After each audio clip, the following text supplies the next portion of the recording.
Mat ల్యాబ్స్ను కూడా establish చేశాం. ఈరోజు ఒక టెస్టు 2 టెస్టులు కూడా బహుశా చేయాలంటే కూడా ఈ 2 రోజులు పట్టే పరిస్థితి నుంచి ఈ నెల రోజుల్లో ఒక్క రోజులోనే 6,517 టెస్టుల స్థాయికి దేవుడి దయతో చేరుకోగలిగాం.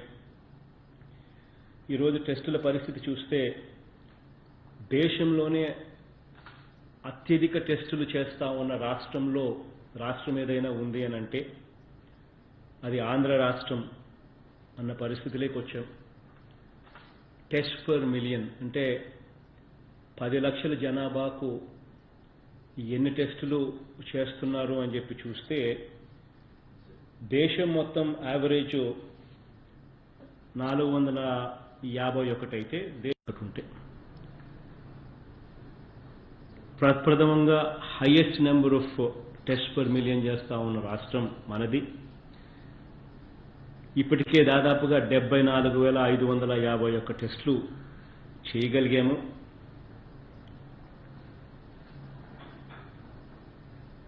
ఇందులో ఈ కెపాసిటీ ఈ నెల రోజుల్లోనే సాధించగలిగాం. ఈరోజు రాష్ట్రంలోనే మనం ఒక క్లియర్ అండర్స్టాండింగ్, క్లియర్ అవగాహనలో ఉన్నాం.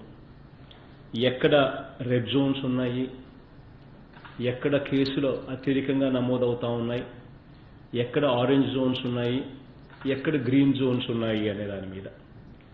అంటే రెడ్ జోన్స్ అంటే 4 కేసులు పైచిలుకు ఎక్కడైనా పాజిటివ్ కేసులు నమోదైతే వాటిని రెడ్ జోన్స్ కింద డిక్లేర్ చేస్తా ఉన్నాం. ఎక్కడైతే 1 నుంచి 4 మధ్యలోనే ఉంటాయో వాటిని ఆరెంజ్ జోన్స్ కింద డిక్లేర్ చేస్తా ఉన్నాం.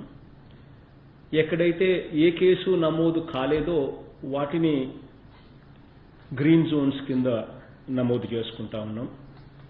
ఈ లెక్కన చూసుకుంటే మండలాల పరంగానే చూసుకుంటే క్లియర్ కట్గా 676 మండలాలు మన రాష్ట్రంలో ఉంటే 63 మండలాలు మాత్రమే రెడ్ జోన్లో ఉంది.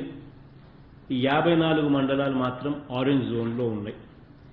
ఇక మిగిలిన 559 మండలాలన్నీ కూడా గ్రీన్ జోన్స్లో ఉన్నాయి. అంటే పూర్తిగా ఒక్క కేసు కూడా నమోదు కాకుండా ఉన్న పరిస్థితిలో రాష్ట్రం ఉంది. అంటే దాదాపుగా 80% పైచిలుకు రాష్ట్రంలో ఎటువంటి కేసు నమోదు కాకుండా ఉన్న పరిస్థితులు కూడా రాష్ట్రంలో ఉన్నాయన్న పూర్తి అవగాహనతో కూడా ఇవాళ మనం ఉన్నాం. ఇంకా ఈ నెల రోజుల్లో మనం ఇంకా ఏమేమి చేసుకోగలిగాము అని అంటే హాస్పిటల్స్ని కూడా పూర్తిగా రెడీ చేసుకోగలిగాం. ఈరోజు హాస్పిటల్స్ పరంగా కూడా చూస్తే పుట్టి ఈ కోవిడ్కి సంబంధించి, ఈ కరోనాకు సంబంధించిన హాస్పిటల్సే 5 చోట్ల క్రిటికల్ కేర్ హాస్పిటల్స్ను కూడా ఏర్పాటు చేశాం డెడికేటెడ్గా కూడా. విశాఖపట్నంలో 1, విజయవాడలో 1, నెల్లూరులో 1, తిరుపతిలో 1, కర్నూలులో 1 క్రిటికల్ కేర్ హాస్పిటల్స్. ప్రతి జిల్లాలోనూ కూడా ఎక్స్క్లూజివ్గా టెరిషరీ కేర్ కోసం ఎక్స్క్లూజివ్లీ ఒక హాస్పిటల్ను కూడా ఇయర్ మార్క్ కూడా చేసాం. అవి కూడా ఎక్స్క్లూజివ్లీ దీనికోసమే పెట్టడం కూడా జరిగింది. క్వారంటైన్ ఫెసిలిటీస్ కూడా చూస్తే ఎక్కడ కూడా క్వారంటైన్లో పెట్టే వాళ్ళని ఎవరికి కూడా అన్ని రకాలుగా బాగా చూసుకుని వాళ్ళని అన్ని రకాలుగా బాగా చూసుకోవడమే కాకుండా వైద్యం చేసి ఇంటికి పంపించే కార్యక్రమం చాలా గొప్పగా దేశంలో ఎక్కడ జరగని విధంగా కూడా చేస్తా ఉన్నాం. మంచి ఫెసిలిటీస్ ఇవ్వడమే కాకుండా, మంచి ఆహారం పెట్టడమే కాకుండా అన్ని రకాలుగా వాళ్ళని బాగా చూసుకోవడమే. సింగిల్ బెడ్రూమ్ రూమ్స్ వాళ్ళ కోసం కేటాయింపులు చేసినట్టువే. దాదాపుగా క్వారంటైన్లో 40,000 బెడ్స్ ఉంటే 25,000 బెడ్స్ సింగిల్ రూమ్స్ రాష్ట్రంలో.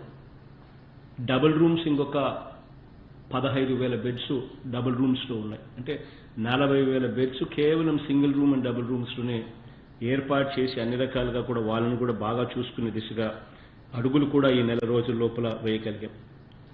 ఈ నెల రోజుల్లో ఇవే కాక ప్రతి చోట ఈ పర్సనల్ ప్రొటెక్షన్ ఎక్విప్మెంట్, పీపీఈస్ కానీ, N95 మాస్కులు కానీ ఇంతకుముందు ఏ హాస్పిటల్లో కూడా ఎక్కడ దొరికేటివి కూడా కాదు. ఏదైనా ప్రొటెక్షన్ మాస్క్ కానీ, ప్రొటెక్షన్ ఎక్విప్మెంట్ కానీ, ప్రొటెక్షన్ గార్డ్ కానీ ఎక్కడ ఉండే పరిస్థితి కూడా లేవు. ఈరోజు సమృద్ధిగా ప్రతి హాస్పిటల్లోనూ ఉన్నాయి అని చెప్పడానికి కూడా ఈరోజు గర్వపడతా ఉన్నాం. ఈ నెల రోజుల్లో ఏరియా హాస్పిటల్ కానీ, డిస్ట్రిక్ట్ హాస్పిటల్ కానీ, టీచింగ్ హాస్పిటల్స్ కానీ ఈ ప్రతి చోట కూడా ఐసోలేషన్ వార్డ్స్ను కూడా ఎక్కడైనా ఎవరైనా అనుమానితంగా వల్నరబుల్ కేసు ఏదైనా వచ్చి కొంచెం అనుమానంగా ఉన్న పరిస్థితిలో ఉన్నా కూడా వాళ్ళని వెనక్కి పంపించకుండా వాళ్ళకు కూడా వైద్యం అందిస్తూ అట్ ది సేమ్ టైం మిగిలిన పేషెంట్లకు ఎటువంటి ఇబ్బంది కూడా జరగకోకుండా ఉండే కార్యక్రమంలో భాగంగా ఈ area hospitals, district hospitals, teaching హాస్పిటల్స్లో ప్రత్యేకంగా వీళ్ళ కోసం ఒక సపరేట్ ఐసోలేషన్ వార్డు కూడా ఒకటి క్రియేట్ చేశాం. సో దట్ అక్కడ వచ్చిన వెంటనే ఎవరైనా కూడా కాస్త అనుమానం ఉన్నా కూడా అక్కడ వాళ్ళని టెస్టింగ్లు చేయొచ్చు. టెస్టింగ్లు చేసి టెస్టింగ్లలో రిజల్ట్స్ కన్నా వీళ్ళకు కరోనా ఉందని పాజిటివ్గా తేలితే వాళ్ళను ఎక్స్క్లూజివ్ కరోనా హాస్పిటల్స్, కోవిడ్ హాస్పిటల్స్కు పంపించేదానికి అన్ని రకాలుగా సన్నాహాలు కూడా చేశాం ఈ నెల రోజుల్లో. ఈ నెల రోజుల్లోనే పూర్తిగా డాక్టర్ల రిక్రూట్మెంటు, నర్సుల రిక్రూట్మెంటు, టెక్నీషియన్స్ రిక్రూట్మెంటు ఇప్పటికే ఈ కరోనాకు సంబంధించిన ఎక్స్క్లూజివ్ హాస్పిటల్స్ కానీ, ఈ క్రిటికల్ కేర్ హాస్పిటల్స్ కానీ, టెరిషరీ కేర్ హాస్పిటల్స్ కానీ వీటివన్నిటి చోట కూడా డీల్ చేయడం కోసం అని చెప్పి వీటి కోసం ఎక్స్క్లూజివ్గా డాక్టర్స్ రిక్రూట్మెంటు, నర్సుల రిక్రూట్మెంటు, టెక్నీషియన్స్ రిక్రూట్మెంట్ కూడా ఆల్రెడీ పూర్తిగా అయిపోయి చేసేసాం.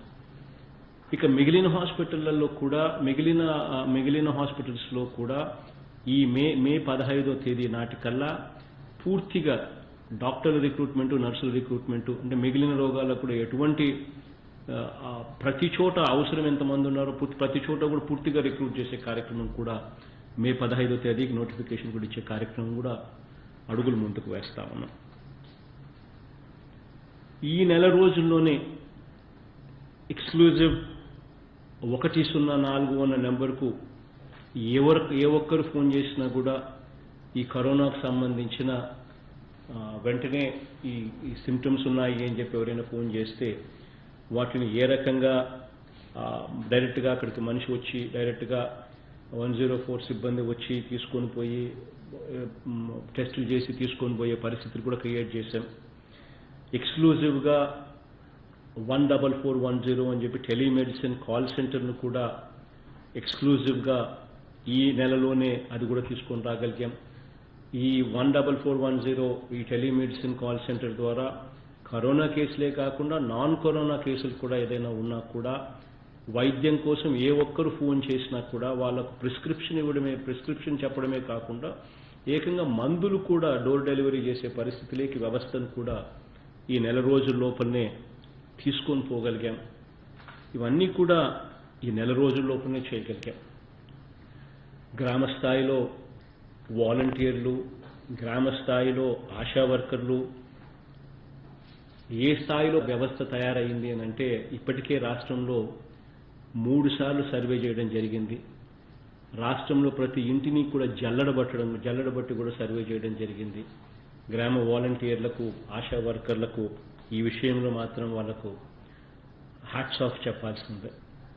సిమ్టమాటిక్ ఏమన్నా కేసులు ఏదైనా ఉంటే లేదా వల్నరబుల్ కేసులు ఏదైనా ఉంటే ఆ వల్నరబుల్ కేసులకు రక్షణ కల్పించే విషయంగా వాళ్లకు ఐడెంటిఫై చేయడము, ఆ తర్వాత వాళ్లకు టెస్టులు చేసే కార్యక్రమాలు చేయడము, వాళ్ళను అన్ని రకాలుగా గమనించుకుంటూ ఉండడము అన్నీ కూడా గొప్పగా వాళ్ళు చేస్తూ ఉన్నారు. సో ఈ వ్యవస్థ అంతా కూడా ఈ నెల రోజుల లోపల చాలా గొప్పగా కూడా చేయగలిగాం. ఒకవైపున వ్యవస్థను గొప్పగా దీన్ని దిద్దుకుంటూనే మరోవైపున ఈ కరోనా ఎఫెక్ట్ వల్ల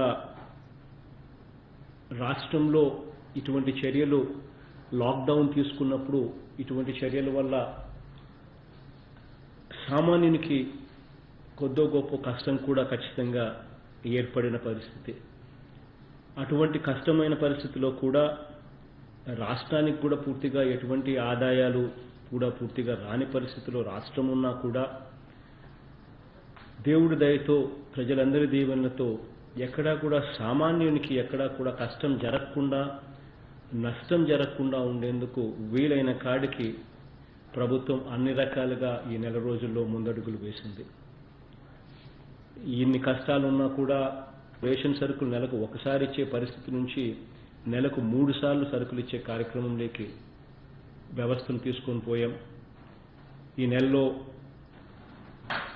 కష్టాన్ని పూర్తిగా తుడిచివేయలేకపోయినా కొద్దో గొప్ప సామాన్యునికి మేలు చేయాలి అనే ఉద్దేశంతో ప్రతి ఇంటికి ప్రతి పేద ఇంటికి కూడా 1000 రూపాయలు ఉడతా సహాయం కూడా రాష్ట్ర ప్రభుత్వం తరపున చేయగలిగాం.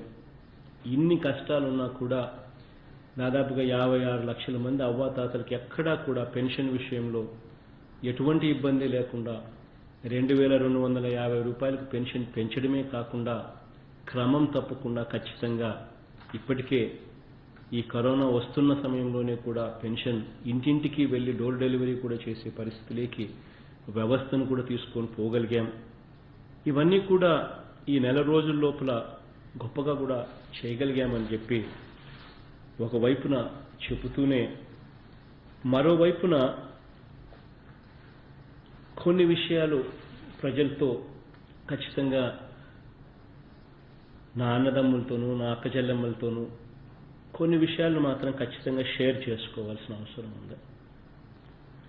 ఇది షేర్ చేసుకోవాల్సిన అవసరం ఎందుకుంది అనంటే మనం ఇన్ని చర్యలు తీసుకున్నా కూడా మనం ఇన్ని చర్యలు చేపట్టినా కూడా రియాలిటీ ఏమిటి అనంటే వాస్తవం ఏమిటి అనంటే ఇన్ని చేసినా కూడా మనం దీన్ని పూర్తిగా ఎప్పుడు కూడా కట్టడి చేయలేం. ఇది వాస్తవమైన పరిస్థితి, ఇది రియాలిటీ. ఎందుకనంటే ఒక మనిషి ఎక్కడో ఒక చోట మిగిలిపోయినా కూడా ఆ మనిషి మళ్ళీ ఎక్కడో ఒక చోట దగ్గడమో తుమ్మడమో చేస్తాడు, ఎక్కడో ఒక చోట మళ్ళీ అంటుకుంటూ పోతూ ఉంటుంది. It is a never ending process. ఇది ఎప్పటికీ కూడా పూర్తిగా కూడా ఎలిమినేట్ అయ్యే పరిస్థితి ఉండదు. ఎందుకు ఈ విషయాలు చెప్పాల్సి వస్తూ ఉంది అనంటే రాబోయే రోజుల్లో కూడా మనం కరోనాతో కలిసి జీవించాల్సిన పరిస్థితి మనందరికీ ఉంటుందని కూడా మనం అందరం కూడా గమనించాలి. కరోనా అన్నది ఈ కోవిడ్ అనేది కరోనా అన్నది ఏదైతే ఉందో ఇదేదో ఒక భయంకరమైన రోగమనో ఇది వస్తే అంటరానితనమనో లేకపోతే ఇంకొకటో అన్న భావన దయచేసి అందరు బుర్రలో నుంచి తీసేయమని చెప్పి నేను సవినయంగా అందరితో కూడా రిక్వెస్ట్ చేస్తా ఉన్నాను. ఎందుకనంటే ఇది సర్వసహజంగా రాబోయే రోజుల్లో ఇంకా అందరికీ కూడా వచ్చే పరిస్థితి కూడా ఎక్కువగానే ఉంటుంది. ఎందుకనంటే ఇది ఎప్పటికీ కూడా తీసేయలేము. ఇది మన జీవనంలో ఇది కూడా ఒక అంతర్భాగం అవుతుంది. లైక్ హౌ స్వైన్ ఫ్లూ అని చెప్పి మనం ఇంతకుముందు చూసాం. అది కూడా అంతే. స్వైన్ ఫ్లూ కూడా it just passes on. It's contagious disease. Swine flu వచ్చినప్పుడు ఇంకొకరికి పక్కన కూడా స్వైన్ ఫ్లూ కూడా వచ్చినప్పుడు ఇంకొకరికి కూడా స్వైన్ ఫ్లూ అంటించగలుగుతాడు. ఆర్ చికెన్ పాక్స్, అమ్మోరు అని చెప్పి మనం అంటాం. ఇటువంటివన్నీ కూడా వస్తాయి. వచ్చిన వ్యక్తి ఇంకొకరిని ఎవరన్నా కానీ ముట్టుకోవడమో లేకపోతే పక్కనే ఉండడమో జరుగుతాయి కదా, వాళ్ళకు కూడా అంటుకుంటాయి. కానీ ఇవన్నీ కూడా నయమయ్యేటివే. సిమిలర్లీ ఈ కరోనా కూడా అంతే. వచ్చినప్పుడు కాస్త జాగ్రత్తలు తీసుకుంటే, కాస్త మందులు వేసుకుంటే, కాస్త జాగ్రత్తగా ఉంటే నయమైపోతుంది. అసలు వచ్చినట్టుగా కూడా తెలియని పరిస్థితుల్లో ఏసిమ్టమాటిక్ అంటారు. అంటే నీకు అసలు కరోనా ఉందన్న సంగతి మనకే తెలియదు. అటువంటి వాళ్ళు దాదాపుగా 80% మంది ఉన్నారని చెప్పి ఈ మధ్యకాలంలో లెక్కలన్నీ కూడా చెప్తా ఉన్నారు. దేశంలోనే కాదు ప్రపంచంలో కూడా. అంటే వాళ్ళకే తెలియదు అసలు కరోనా ఉంది అన్న సంగతి. సిమ్టమ్స్ ఏమీ కనిపించవు. దగ్గు ఉండదు, జలుబు ఉండదు, గొంతు నొప్పి ఉండదు, ఏమీ ఉండవు. అది ఎప్పుడు ఉంటుందో ఉంటుంది, ఎలా వెళ్ళిపోతుందో మళ్ళీ అలాగనే వెళ్ళిపోతుంది కూడా. అంటే వాళ్ళ మీద ఎటువంటి ప్రభావం కూడా చూపకుండానే వెళ్ళిపోయే పరిస్థితి కూడా ఉంటుంది. కానీ ఇది ఎవరు జాగ్రత్తగా ఉండాలి దీనివల్ల అంటే మన ఇంట్లో మన పెద్దవాళ్ళని కాపాడుకునే విషయంలో మాత్రమే మనం చాలా జాగ్రత్తలు తీసుకోవాలి. కరోనా విషయానికి వచ్చేసరికి ఇంతకుముందు రిపీటెడ్గా చెప్పినట్టుగానే మళ్ళీ ఒకసారి చెప్పాల్సి వస్తే 81% మంది కేసులు ఇళ్లలో ఉండే నయమైపోయిన కేసులే. కేవలం 14% కేసులు మాత్రమే హాస్పిటల్స్కి పోయే కేసులు. అందులోనూ ఐసీయూ కేసులకు పోయే కేసులు ఎన్ని అని చెప్పి చూస్తే కేవలం 4% మాత్రమే. చనిపోతున్న వాళ్ళ సంఖ్య ఎంత అని చూస్తే అది కూడా కేవలం ప్రపంచంలో మొత్తం చూసినా కూడా కేవలం 3-4% కూడా లేదు అనేది కూడా లెక్కలు చెప్తా ఉన్నాయి. ఇదేదో వస్తే చెప్పుకుంటే నాకు కరోనా వచ్చిందని చెప్పుకుంటే నాకేదో సొసైటీలో నేనేదో అంటరాని వాడిని అవుతానేమో అని చెప్పే భావన దయచేసి ప్రతి ఒక్కరూ కూడా తీసేయమని చెప్పి రిక్వెస్ట్ చేస్తాను. ఎందుకంటే ఇది ఎవరికైనా రావచ్చు. ఈరోజు ఎవరికో ఎల్లయ్యకో పుల్లయ్యకో వచ్చి రావచ్చు, రేపొద్దున నాకైనా రావచ్చు, రేపొద్దున ఇంకొకరికైనా రావచ్చు. ఇట్ ఈస్ నథింగ్ బట్ జ్వరం. ఇట్ ఈస్ నథింగ్ బట్ జ్వరం. వస్తుంది, ఆ తర్వాత వెళ్ళిపోతుంది. వచ్చినప్పుడు కాస్త జాగ్రత్తలు తీసుకోవాలా, వచ్చినప్పుడు కాస్త మందులు తీసుకోవాలి. ఎవరికైనా వస్తే వాళ్ళు చేయాల్సిందల్లా 104 ఫోన్ చేయడం కానీ, లేకపోతే 14410 అనే నెంబర్ టెలిమెడిసిన్ నెంబర్కి ఫోన్ చేయడం కానీ, అలా చేస్తే చాలు. వెంటనే డాక్టర్లు వస్తారు, వెంటనే ఇంటికి వస్తారు, వచ్చి మందులు ఇచ్చిపోతారు.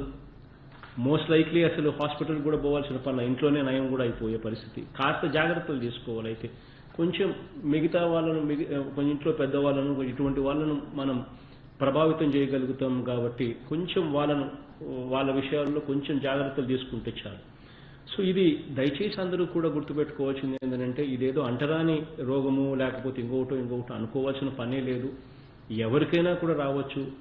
వచ్చినప్పుడు దీని మీద వివక్ష చూపించాల్సిన అవసరం అంతకన్నా లేదు. ఇది పూర్తిగా నయమైపోయే చిన్న జ్వరం లాంటిదే. దీనికల్లా మనం చూసుకోవాల్సింది ఏంటంటే, వచ్చినప్పుడు మనమంతటి మనమే కొంచెం కరోనా లక్షణాలు కనపడినా కూడా, కొంచెం మనకు ఏదైనా ఉన్నప్పుడు కూడా మనమంతకు మనమే ఫోన్ చేసి మనమంతకు మనమే 104కి ఫోన్ చేయడం కానీ, 14410 నెంబర్కి కానీ ఫోన్ చేయడం కానీ మనమే చేసేస్తే వెంటనే డాక్టర్లు వస్తారు, మందులు ఇస్తారు, పోతారు. ఇది ఆ రకంగానే దయచేసి భావించాలి అని చెప్పి అందరితో కూడా వినయపూర్వకంగా రిక్వెస్ట్ చేస్తా ఉన్నాం. చనిపోయిన కేసులు కూడా గమనించినట్లయితే కోమార్బిడిటీ అంటే షుగరు, బీపీ, ఇటువంటి ఆస్తమా, ఇటువంటి ఉన్న వాళ్ళు, వయసులో ఎక్కువగా ఉన్న వాళ్ళ మీదనే ఇది కాస్తో కూస్తో ఎక్కువ ప్రభావితం చూపిస్తారు తప్ప మిగిలిన వాళ్ళ మీద అసలు ప్రభావితం ఎక్కడా కూడా చూపించడం లేదు అనేది కూడా క్లియర్ కట్గా కనిపిస్తా ఉన్న విషయాలు. కాబట్టి దయచేసి ఎవరు కూడా ఇదేదో వస్తే ఇదేదో అంటరానిదన్నట్టుగా దయచేసి ఎవరు కూడా అనుకోవాకండి. ఏదైనా కూడా చెప్పండి. మీరంతకు మీరు చెప్తే ఇది వెంటనే డాక్టర్లు వస్తారు, నయం చేసిపోతారు. మిగతా వాళ్ళకు కూడా ఇది సోకకుండా ఉంటుంది. ఇది పోవాలి అని అంటే మనమంతటి మనం కట్టడి చేసుకునే దాని మందే ఉంటుంది. మనమంతటి మనమే మంచి ఆహార అలవాట్లు, మనమంతటి మనమే మంచి లైఫ్ స్టైల్ అలవాట్లు, ఇవన్నీ మనం చేసుకునే కార్యక్రమంలో ఉంటుంది. రోగ నిరోధక శక్తి అనేది మనం పెంచుకోగలిగితే దీనికి సొల్యూషన్ అదంతటదే సొల్యూషన్ వస్తుంది. కాబట్టి దయచేసి మీ అందరితో కూడా కోరేది ఈ విషయాలే. ఇప్పుడు ఇంతకుముందే నేను చెప్పాను, ఎన్ని టెస్టులు చేశాము అని అంటే ఇప్పటికే 74,551 టెస్టులు చేశాము. దేశంలోనే 1396 టెస్టులు పర్ 10 లక్షలకు, అంటే 10 లక్షల జనాభాకు 1396 టెస్టులతో దేశంలోనే నెంబర్ 1 స్థానంలో అత్యధిక టెస్టులు చేసిన రాష్ట్రంగా ఇక్కడ మనం నమోదు కూడా అయ్యాం. ఈ టెస్టుల్లో కూడా పాజిటివిటీ రేట్, అంటే టెస్టులు చేస్తే నెంబర్ ఆఫ్ పాజిటివిటీ కేసులు ఎంత అని చూస్తే కేవలం 1.61% మాత్రమే టెస్టులు చేసినప్పుడు పాజిటివిటీ కేసు వచ్చినాయి. ఈ టెస్టులన్నీ కూడా దాదాపుగా 70% టెస్టులన్నీ కూడా హాట్ జోన్స్లో చేసినవేటివే. అంటే 70% టెస్టులన్నీ కూడా ఈ రెడ్ జోన్స్, ఈ ఆరెంజ్ జోన్స్లోనే 70% టెస్టులు చేసిన కేసులు. అంటే ఇంత తీవ్రమైన జోన్స్లోనే టెస్టులు చేస్తేనే కేవలం 1.61% మాత్రమే పాజిటివ్ కేసులు నమోదవుతా ఉన్నాయి. దేశం మొత్తం మీద చూసుకుంటే 4% పాజిటివిటీ రేట్ ఉంటే, అంటే టెస్టులు చేస్తే పాజిటివ్గా వచ్చిన సంఖ్య దేశం మొత్తం 4% ఉంటే మన రాష్ట్రంలో అది కేవలం 1.61% మాత్రమే ఉంది అన్నది కూడా అందరం కూడా గర్వపడాల్సిన, అంటే కొద్దో గొప్ప దేవుడు దయతో గర్వపడాల్సిన విషయం అని చెప్పి నేను చెప్తాను. ఎందుకంటే దేవుడు ఆ మేర కన్నా మన పట్ల కనికరం ఎక్కువ చూపుతున్నాడని. అదే రకంగా డబులింగ్ రేటు కూడా చూస్తే అంటే అంటే ఎన్ని రోజుల్లో డబులింగ్ అవుతుంది సంఖ్య పాజిటివిటీ కేసులు వచ్చినవని చూస్తే దేశం మొత్తం 9.8 అయితే దేశం మొత్తం 9.1 అయితే మన రాష్ట్రం మాత్రం 9.8 రోజులు. అంటే దేశం కన్నా మనం మెరుగైన స్థానంలో ఉండం. దేశం మొత్తం డబుల్ అయ్యే సంఖ్య 9.1 రోజుల్లో డబుల్ అవుతే పాజిటివిటీస్, మన దగ్గర మాత్రం అది 9.8 రోజులు. అంటే దేశం కన్నా ఇంకా మెరుగైన స్థానంలో మనం ఉన్నాము అన్నది కూడా మనమంతా కూడా గుర్తుపెట్టుకోవాలి. అదే రకంగా చనిపోయిన వారి పర్సంటేజ్ చూస్తే మార్టాలిటీ రేట్ అని చెప్పి ఎంత అని చెప్పి చూస్తే అది కూడా 2.83%. దేశం మొత్తం మీద చూస్తే అది 3.13% దేశం మొత్తం మీద ఉంటే ఆ దేశం మొత్తం కన్నా కూడా మన దగ్గర చనిపోయిన వాళ్ళ సంఖ్య పర్సంటేజ్ కూడా చూస్తే 2.83%. అక్కడ కూడా దేవుడి దయతో మన దగ్గర మంచి డాక్టర్లు ఉన్నారు. ఆ డాక్టర్లు కూడా బాగా పనిచేసి చేయడం, మన వ్యవస్థ కూడా ఇంకా పటిష్టంగా ఉండడం కూడా ఇది ఉపకరించింది అని చెప్పి కూడా ఖచ్చితంగా కూడా చెప్పగలుగుతాం. ఇవన్నీ కూడా ఎందుకు చెప్తా ఉన్నాను అనంటే రాబోయే రోజుల్లో మనం కరోనా ఈ రెండు కలిసి ఇద్దరం కూడా జీవించే పరిస్థితి కనిపిస్తూ ఉంది. కాబట్టి ఇదేదో అంటరాందనో లేకపోతే ఇంకొకటనో భావించి పూర్తిగా జీవితం అంతా ఏదో నాశనం అయిపోయినట్టుగా ఎవరు కూడా భావించాల్సిన అవసరం లేదు అని చెప్పడానికి కోసమే ఇవన్నీ కూడా చెప్తా ఉన్నా. ఇంతకుముందే నేను చెప్పాను, దాదాపుగా 670 మండలాలుంటే మనకు 676 మండలాల్లో మనకు కేవలం 63 మండలాలు మాత్రమే రెడ్ జోన్లోను, 54 మండలాలు మాత్రమే ఆరెంజ్ జోన్లోనూ ఉన్నాయని. అంటే 4 పై చిలుకు పాజిటివ్ కేసులు ఉన్నవి 63 మండలాలు, 1 నుంచి 4 పాజిటివ్ కేసులు మాత్రమే ఉన్నవి 54 మండలాలు. మిగిలిన 559 మండలాలలో ఒక కేసు కూడా లేకుండా దాదాపు 80% రాష్ట్రం పూర్తిగా గ్రీన్ జోన్లోనే ఉంది అని చెప్పడానికి. కాబట్టి ఈ గ్రీన్ జోన్లో కార్యక్రమాలన్నింటినీ కూడా యథావిధిగా జీవితం అన్నది ముందుకు సాగిపోయే విధంగా కూడా జరగాల్సిన పరిస్థితిలో జరుగుతుంది. అడుగులు ముందుకు పడతాయి. ఇక్కడ కొన్ని జాగ్రత్తలు తీసుకోమని మాత్రమే ఖచ్చితంగా నేను చెప్తా ఉన్నాను. ఆ జాగ్రత్తలు ఏమిటి అని అంటే, దయచేసి గ్రీన్ జోన్స్ మనం ప్రొటెక్ట్ చేసుకోవాల్సిన అవసరం కూడా ఉంది. కాబట్టి ఇక్కడ కొద్దిగా ఫిజికల్ డిస్టెన్సింగ్ కొంచెం కనీసం ఒక మనిషికి ఏదైనా పనులు చేసుకునేటప్పుడు కానీ ఇంకొకటి కానీ కొద్దిగా వీలైతే కాషియస్గా ఉంటూ కనీసం ఒక మనిషికి ఇంకొక మనిషికి మధ్య 1 మీటర్ డిస్టెన్స్ అన్నా కనీసం ఉండేట్టుగా కొంచెం చర్యలు తీసుకునే కార్యక్రమం చేస్తే సరిపోతుంది. ప్రతి ఇంటికి కూడా ప్రతి మనిషికి కూడా మాస్కులు కూడా తయారు చేసి కూడా పంపిణీ చేస్తూ ఉన్నాము. బహుశా ఈ రోజుకు మన పొదుపు సంఘాలు అక్క చెల్లెమ్మలు ఆ మాస్కులు కుడతా ఉన్నారు. ఆప్కో దగ్గర నుంచి బట్ట తీసుకున్నాము, అది పొదుపు సంఘాల అక్క చెల్లెమ్మలకి ఇచ్చాము. పొదుపు సంఘాల అక్క చెల్లెమ్మలు ఆ మాస్కులు కుడతా ఉన్నారు. ఆ మాస్కులు బహుశా 40 లక్షలు వాళ్ళు ప్రతిరోజు కుడతా ఉన్నారు. అవి కుట్టే కొద్దీ అవి డిస్ట్రిబ్యూషన్ కూడా చేయడం జరుగుతుంది. మొట్టమొదటిగా ప్రతి మనిషికి 3 మాస్కులు ఇవ్వడం జరుగుతూ ఉంది. అది రెడ్ జోన్స్, ఆరెంజ్ జోన్స్లో ఫస్ట్ ఇచ్చి ఆ తర్వాత గ్రీన్ జోన్స్లోకి పొమ్మని చెప్పి అధికారులకు ఆదేశాలు ఇచ్చాం.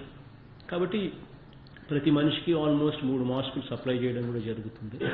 సో కొంచెం ఏదైనా బయటికి వెళ్ళేటప్పుడు కొంచెం మాస్క్ పెట్టుకొని కొంచెం అలా బయటికి పోతే మనది ఏదన్నా ఉన్నా కూడా ఈ మాస్క్ కొద్దో గొప్ప అడ్డుపడుతుంది. కాబట్టి ఇట్లా చిన్న విషయాలలో ఈ రకమైన కొన్ని జాగ్రత్తలు తీసుకోవడం, కొంచెం బాగా మంచి తిండి అలవాట్లు చేసుకోవడం, కొంచెం పండ్లు, కూరగాయలు, ఇటువంటి వ్యాధి నిరోధక శక్తిని పెంపొందించే కొంచెం తిండి, మంచి అలవాట్లు చేసుకోవడం, ఇటువంటి కొన్ని పాటిస్తే చాలు ఈ గ్రీన్ జోన్స్లో పూర్తిగా గ్రీన్ జోన్స్ అనేది సురక్షితంగా కూడా ఉంటాయి.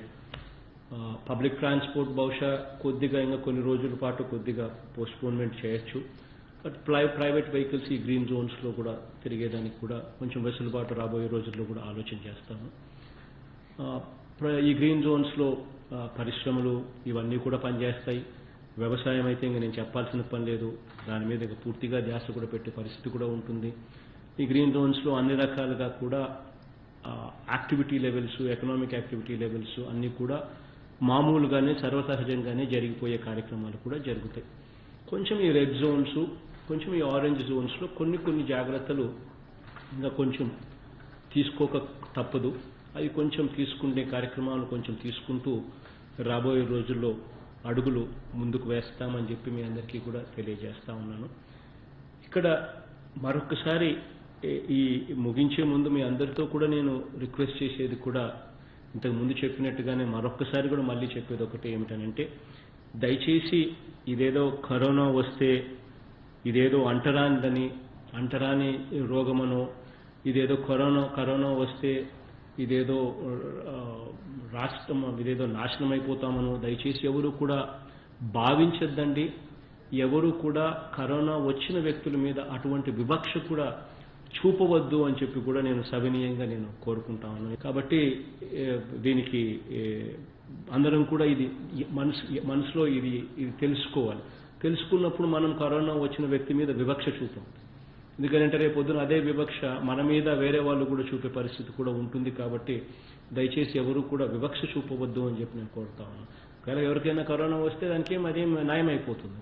జ్వరం మాదిరి వచ్చింది పూర్తిగా కూడా మళ్ళీ కాస్త మందులు తీసుకుంటే పూర్తిగా నయం అయిపోయే పరిస్థితి వస్తుంది. ఇదంతా it becomes immunity is the last అస్త్రం. లేదా వ్యాక్సిన్ అనేది ఎప్పుడో ఒకసారి తయారవుతుంది. ఓ సంవత్సరం తర్వాత ఆ వ్యాక్సిన్ అనేది ఎప్పుడు తయారవుతే అప్పుడు అందరికీ ఇంజెక్షన్ ఇస్తారు, అట్లన్నా పోవాలి. లేకపోతే ఇమ్యూనిటీ అనేది హర్డ్ ఇమ్యూనిటీ అనేది పెరగాలి. అంటే వచ్చిన తర్వాత అది వెళ్ళిపోతుంది. వచ్చినప్పుడు కాస్త కూస్తో మందులు వేసుకుంటాము, మందులు వేసుకున్నప్పుడు కాస్త కూస్తో వెళ్ళిపోయిన తర్వాత అది మళ్ళీ వచ్చే పరిస్థితి ఏముంటుంది. వచ్చినప్పుడు కాస్త మన ఇంట్లో మాత్రం కొంచెం ముసలి వాళ్ళ మీద కొంచెం ఈ షుగరు, బీపీ, ఈ ఆస్తమా ఇటువంటి రోగాలున్న స్పెషల్లీ వయసులో పెద్దోళ్ళు ఎవరైతే ఉంటారో వాళ్ళ విషయంలో కొంచెం జాగ్రత్తలు తీసుకోవాలి. వాళ్ళను కొంచెం మనం కాపాడుకునేదానికి, ఎందుకంటే వాళ్ళ మీద కొంచెం తీవ్రంగా ఉంటుంది దీని ఎఫెక్ట్. కాబట్టి కొంచెం అటువంటి వాళ్ళను మనం ప్రొటెక్ట్ చేసుకోవాల్సిన అవసరం మాత్రమే ఉంటుందన్నది అందరూ కూడా గుర్తుపెట్టుకోవాలి. దానికోసమే 14410 టెలిఫోన్ నెంబరు, టెలిమెడిసిన్ నెంబరు ఉంది. ఎవరికి ఏ ప్రాబ్లం వచ్చినా కూడా డైరెక్ట్గా మందులు ఇంటి దగ్గరికి తీసుకొచ్చి ఇస్తారు. 104 అనే టెలిఫోన్ నెంబర్ ఎలాగో ఉంది, ఎవరైనా ఫోన్ చేయొచ్చు. ఇక గ్రామ వాలంటీర్లు, మన గ్రామంలో పక్కనే ఉన్న మెడికల్ అసిస్టెంట్, ఆశా వర్కర్లు అందరూ కూడా అక్కడే ఉంటారు. కాబట్టి వీళ్ళందరూ కూడా ఎల్లవేళ్ళ మీకు సహాయం కూడా చేసేదానికి సిద్ధంగా ఉన్నారనేది కూడా అందరూ కూడా గుర్తుపెట్టుకోమని చెప్పి సవినీయంగా కూడా తెలియజేస్తా ఉన్నాను. అదే మాదిరిగానే రంజాన్ నెల మొదలైంది. అందరి ముస్లిం సోదరులకు కూడా రిక్వెస్ట్ చేస్తా ఉన్నాను, రంజాన్ మీరు ఇళ్లలోనే చేసుకుంటా ఉన్నారు అన్నది ఒక మంచి విషయంలోనే, ఆ మంచి విషయంతో పాటు మీ అందరితో కూడా రిక్వెస్ట్ ఏంటంటే గట్టిగా దేవుణ్ణి కూడా, అల్లాహ్ని కూడా రాష్ట్రానికి మంచి చేయమని చెప్పి కూడా ప్రార్థనలు కూడా చేయమని చెప్పి అడుగుతా ఉన్నా. ముస్లిం సోదరులే కాదు, క్రిస్టియన్ సోదరులను కూడా అడుగుతా ఉన్నాను. అదే రకంగా ప్రతి హిందూ సోదరుని కూడా అడుగుతా ఉన్నాను. దేవుడి దయ మనకు చాలా అవసరము, దేవుడి ఆశీస్సులు చాలా అవసరం. కాబట్టి అందరూ కూడా మీ ప్రేయర్స్లో ఖచ్చితంగా రాష్ట్రానికి సంబంధించిన అంశాలను కూడా ఖచ్చితంగా కుటుంబ అవసరాలతో పాటు రాష్ట్రానికి సంబంధించిన అవసరాలను కూడా చేర్చమని, దేవుడి దయ కోరమని చెప్పి అందరినీ కూడా కోరుతా ఉన్నా. అదే రకంగా ఈ కరోనా అన్నదాన్ని మనం ఎఫెక్టివ్లీ ఈ స్థాయిలో కంట్రోల్ చేయగలిగాము అని అంటే నిజంగా రాదర్ అన్ని రకాలుగా మనం ముందుండి నడవగలిగాము అని అంటే దానికి సహకరించిన నిజంగా గ్రామ వాలంటీర్లకు, ఆశా వర్కర్లకు, ఏఎన్ఎంలకు, నర్సులకు, డాక్టర్లకు, కోవిడ్ హాస్పిటల్ స్టాఫ్లకు, ల్యాబ్స్లో పనిచేస్తూ ఉన్న ఆ స్టాఫ్కు, పోలీసులకు, మరీ ముఖ్యంగా శానిటేషన్ పనులు ఏదైతే గ్రామాలలో పారిశుద్ధ పనులు చేస్తూ ఉన్న, గ్రామాలలో మున్సిపాలిటీస్లో పారిశుద్ధ పనులు చేస్తూ ఉన్న ఆ అక్క చెల్లెమ్మలకు, రెవెన్యూ డిపార్ట్మెంట్, ఎందుకనంటే రెవెన్యూ డిపార్ట్మెంట్ కూడా ఈక్వలీ ఇంపార్టెంట్. ఎందుకనంటే ప్రతి అంశంలోనూ వాళ్ళు కూడా ఇన్వాల్వ్ అవుతారు. కాబట్టి మీరందరికీ కూడా మీరు చేస్తూ ఉన్న పని, మీరు చేస్తూ ఉన్న కృషికి మనస్ఫూర్తిగా హృదయపూర్వకంగా కృతజ్ఞతలు నేనే కాదు, రాష్ట్ర ప్రజలందరి తరపున కూడా తెలియజేస్తున్నామని కూడా అందరికీ కూడా సవినీయంగా చెబుతూ రాబోయే రోజుల్లో అంతా మంచి జరిగి జీవన శ్రవంతిలోకి అందరం కూడా త్వరగా దిశగా అడుగులు వేయాలని చెప్పి కోరుకుంటూ సెలవు తీసుకుంటాము.